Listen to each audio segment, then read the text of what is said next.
Why a certain date may truly be with destiny in this week's Facts Over Fear. The date in question is the one that's required to be handwritten on mail-in ballots in Pennsylvania. After much legal back and forth over the years, writing the date on the external envelope of a ballot is still the law here.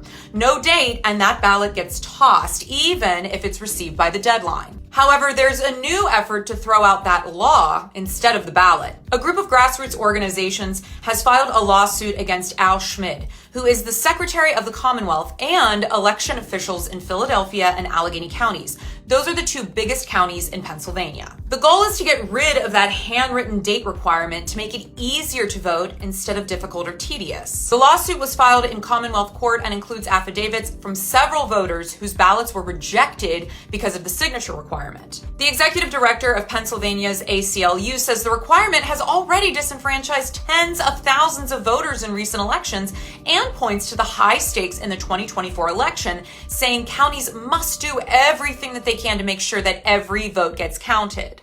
The NAACP agrees. It filed a separate federal lawsuit challenging the date requirement requested, claiming it violates the federal civil rights law.